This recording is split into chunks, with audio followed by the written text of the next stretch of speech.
সবার মা হেতিমা।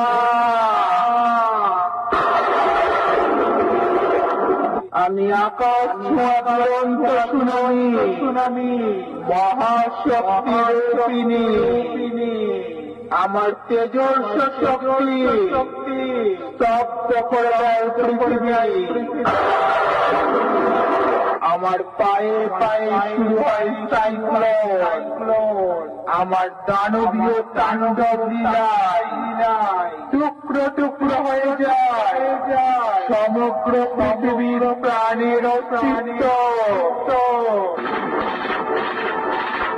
আমি পাপী ডকে পিপাসা মেটাই, করি না পাপীদের ক্ষমা। ভিন্নরূপী শক্তি